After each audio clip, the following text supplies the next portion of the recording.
అనంతపురం జిల్లాలో గుత్తి హైవే మీదుగా CM Jagan bus యాత్ర కొనసాగుతోంది. మిడుతూరు క్రాస్ మీదుగా పామిడి కల్లూరు చేరుకునుంది బస్సు యాత్ర. ఇప్పటికే కల్లూరు క్రాస్ దగ్గరకు వైసీపీ శ్రేణులు పెద్ద సంఖ్యలో తరలొచ్చాయి. గుత్తిలో దారి పొడవునా సీఎం జగన్ కు ఘన స్వాగతం పలికారు ప్రజలు.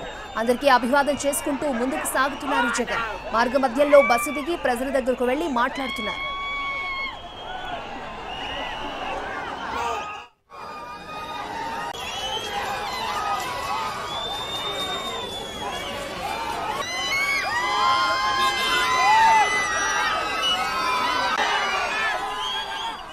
అంతకుముందు కర్నూలు జిల్లాలో సీఎం జగన్ బస్సు యాత్రకు ప్రజలు విశేష స్పందన లభించింది. మార్గ మధ్యంలో బస్సు దిగి ప్రజల్ని కలిశారు సీఎం జగన్. ప్రజలు కూడా ఆయన్ని కలిసేందుకు భారీగా తరలిచ్చారు.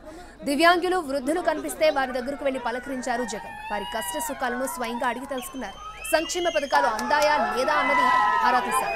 సీఎం జగన్ నేరుగా తమ దగ్గరికే వచ్చి మాట్లాడుతూ ఉండడంతో ప్రజలు సంతోషపడుతున్నారు.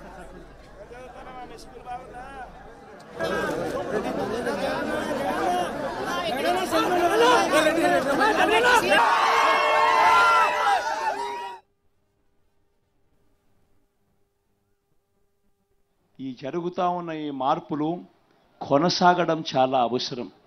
ఈ జరుగుతా ఉన్న ఈ మార్పులు కొనసాగడం ఎంత అవసరము అని అంటే, ఈ ఎన్నికల్లో మనం ఓటు వేసేది కేవలం ఒక ఎమ్మెల్యేనో ఒక ఎంపీనో ఎన్నుకునే ఎన్నిక కాదిది. ప్రతి ఒక్కరూ కూడా ఇది గమనించమని కోరుతా ఉన్నాం.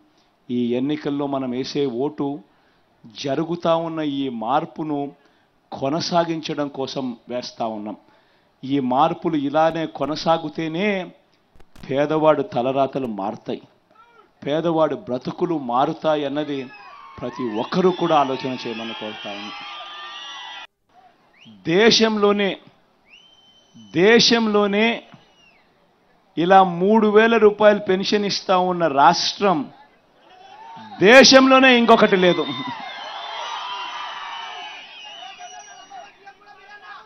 దేశంలోనే లేదు. ఇంకొక విషయం కూడా తెలుసా? ఇవాళ మన రాష్ట్రంలో మనం పెన్షన్ల కోసం ఖర్చు చేస్తూ ఉన్నది సంవత్సరానికి 24,000 కోట్ల రూపాయలు. ఒక్క పెన్షన్ల కోసమే.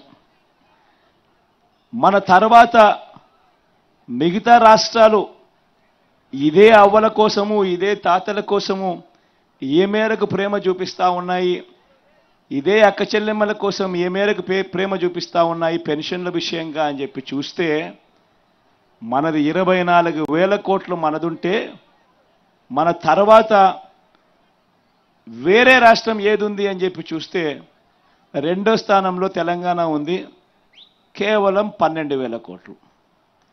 ఇక మూడో స్థానం, నాలుగో స్థానం చూస్తే 8,000 కోట్లు, 6,000 కోట్లు, 4,000 కోట్లు.